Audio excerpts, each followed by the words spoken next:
Good morning students. कक्षा 9 हिंदी में आज हम देखेंगे मिड टर्म एग्ज़ाम में जो हमारे ग्रामर के टॉपिक है वो ग्रामर के हर एक टॉपिक के बारे में एकदम शॉर्ट में हम देख लेंगे ताकि सारे वीडियो आपको एक साथ मिल जाए। सारे टॉपिक इसी वीडियो में आपको मिल जाएंगे। तो सबसे पहले हम बात करते हैं अर्थ की दृष्टि से वाक्य के भेद। हमने देखा है कि अर्थ की दृष्टि से वाक्य को 8 भागों में बांटा गया है, जिसमें सबसे पहला है विधानार्थक वाक्य। विधानार्थक वाक्य उसे कहेंगे जिसमें कोई क्रिया करने या होने का सामान्य रूप से पता चलता हो या बोध होता हो। जैसे किसान हल चलाता है, रमेश ने खाना खाया, घोड़ा दौड़ता है। इस प्रकार के जो वाक्य होंगे वो विधानार्थक वाक्य होंगे। दूसरा प्रकार है निषेधार्थक वाक्य। निषेध जिसका अर्थ ही होता है नकारात्मकता। जिन वाक्यों में निषेध अथवा नकारात्मकता होती है वैसे वाक्यों को निषेधार्थक वाक्य कहते हैं।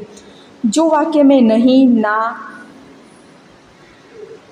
मना ऐसे जो शब्द आएंगे जो निषेध को दर्शाते हैं वो वाक्य निषेधार्थक हो गए। ये वाक्य देख के ही आपको पता चल जाना चाहिए कि ये निषेधार्थक वाक्य है। जैसे मैं आज खाना नहीं खाऊंगा या वह चल नहीं सकता। तीसरा प्रकार है इच्छार्थक वाक्य।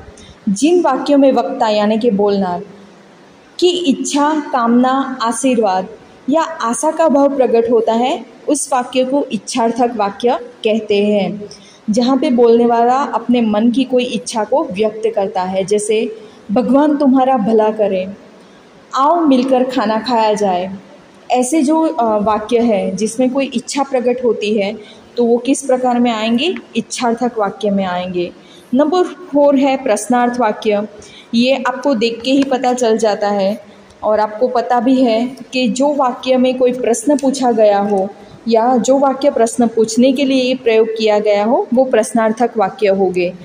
जैसे क्या तुम कल मेरे घर आओगे, तुम्हारा नाम क्या है। इस प्रकार के जो वाक्य है वो प्रश्नार्थक वाक्य होंगे। नंबर 5 है आज्ञार्थक वाक्य। जिन वाक्यों में आज्ञा, आदेश, प्रार्थना, अनुमति आदि के भाव प्रकट किए जाते हैं वे वाक्य आज्ञार्थक वाक्य कहलाते हैं। एग्जाम्पल के तौर पे हम देखें, तुम अब कहीं नहीं जाओगे, ये आज्ञा है। आओ मेरे साथ बैठो, मेरे लिए खाना लाओ, अपना गृह कार्य पूरा करो। ये सारे जो वाक्य हैं जिसमें कोई आदेश या आज्ञा की गई हो वो आज्ञार्थक वाक्य होंगे। उसके बाद है नंबर 6 संकेतार्थक वाक्य। संकेत यानी कि कोई शर्त पूर्ति के लिए संकेत किया गया हो, ठीक है, जिसमें एक क्रिया दूसरी क्रिया के ऊपर निर्भर होगी, वो वाक्य संकेतार्थक वाक्य कहे जाएंगे। जैसे यदि वर्षा होगी तो खेती अच्छी होगी। यहाँ पे वर्षा होना और खेती अच्छी होना ये दोनों क्रियाएं एक दूसरे के ऊपर निर्भर है। उसके बाद है संदेहार्थक वाक्य। और संदेहार्थक वाक्य वो है जिसमें संदेह या संभावना की झलक मिलती हो। जैसे वह शायद मेरे घर आएगा, शायद, हो सकता है।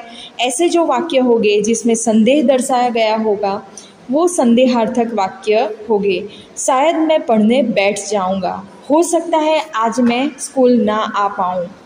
और लास्ट है विस्मयादिबोधक वाक्य, जिसमें कोई विस्मय, आश्चर्य, शोक, घृणा, हर्ष के भाव प्रकट होते हैं, ठीक है, और जिसमें विस्मय बोधक चिन्ह का प्रयोग किया जाता है। जैसे अरे तुम ये क्या कर रहे हो या हाय ये क्या कर दिया। ऐसे जो वाक्य होंगे वो विस्मय आदि बोधक के प्रकार में आएंगे। ये हुए हमारे 8 प्रकार के वाक्य जो किसके मुताबिक है? अर्थ की दृष्टि से है।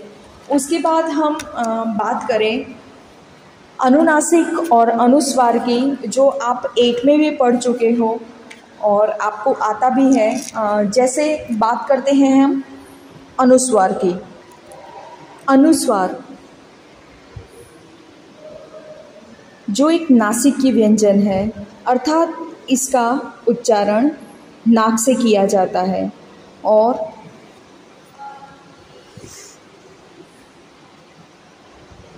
इसका चिन्ह होता है बिंदु, ठीक है, एक डॉट करते हैं हम। इसे स्वर या व्यंजन के ऊपर लगाया जाता है। जैसे हम एग्जाम्पल देखें, पंकज, अंगद, संगत, इस प्रकार के जो शब्द है जिसका उच्चारण नाक से होता है, वहाँ पे हम कौन सा चिन्ह लगाते हैं? एक डॉट यानी कि बिंदु लगाते हैं।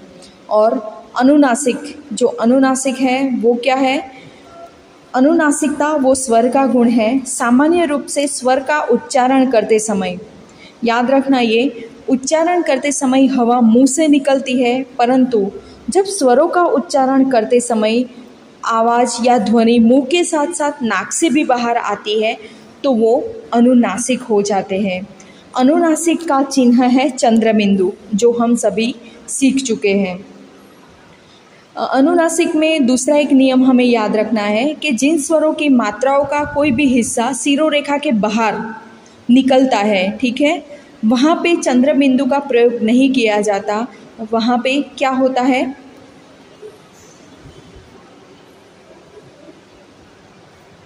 सिर्फ डॉट किया जाता है। जैसे कोपल, चोंच, गोंद, यहाँ पे ओ की मात्राएं है जो शिरोरेखा के ऊपर निकल जाती है, तो वहाँ पे स्थान अभाव के कारण क्या हो जाता है? अर्धचंद्र बिंदु नहीं लगाएंगे, हम सिर्फ बिंदु लगाते हैं। और जिन स्वरों की मात्राओं का कोई भी हिस्सा शिरोरेखा के ऊपर नहीं निकलता है, वहाँ पे हम चंद्र बिंदु लगाते हैं। जैसे चांद है, गांव है, पूंछ है, कुआं है, उस तरह से। आपको एग्ज़ाम में शब्द दिए जाएंगे, आपको पहचानना है कि कौन से शब्द पे चंद्र बिंदु लगेगा, यानी कि अनुनासिक लगेगा या अनुस्वार लगेगा, ठीक है। उसके बाद हम देखते हैं उपसर्ग और प्रत्यय। फिर हमने देखा है श्रुति सम भिन्नार्थक शब्द। श्रुति सम भिन्नार्थक शब्द की बात करें तो श्रुति सम भिन्नार्थक शब्द ऐसे शब्द है जो सुनने में एक जैसे है लेकिन उसके अर्थ कैसे हैं? अलग अलग है, उसे हम श्रुति सम भिन्नार्थक शब्द बोलते हैं।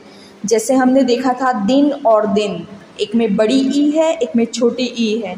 दिन जिसमें छोटी ई है, ह्रस्व ई है, उसका मतलब होता है दिवस, लेकिन बड़ी ई वाला दिन यानी कि गरीब होता है। ऐसे बहुत सारे शब्द हमने क्लास में देखे हुए हैं। उसके बाद पर्यायवाची शब्द। पर्यायवाची शब्द के बारे में भी हमने देखा है और बहुत सारे शब्द मैंने आपको नोटबुक में भी लिखवा दिए हैं।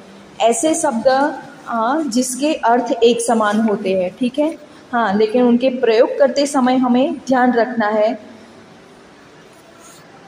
कि उसका प्रयोग उसके शब्द के रूप के अनुसार होता है। जैसे मैंने आपको एग्जाम्पल दिया था वार का, वार यानी दिवस, ठीक है। रविवार के दिन छुट्टी होती है, लेकिन हम ऐसा नहीं बोलते रविवार के दिवस छुट्टी होती है। तो उसके प्रयोग के टाइम हमें ध्यान रखना है। ये ऐसे शब्द हैं जिनके अर्थ क्या होते हैं? समान होते हैं, उसे पर्यायवाची शब्द भी कहा जाता है। और तीसरा हमने देखा था विलोम शब्द। जिस तरह से पर्यायवाची में समान अर्थ होते हैं, विलोम शब्द में क्या होगा? विलोम या विपरीत अर्थ होंगे, ठीक है।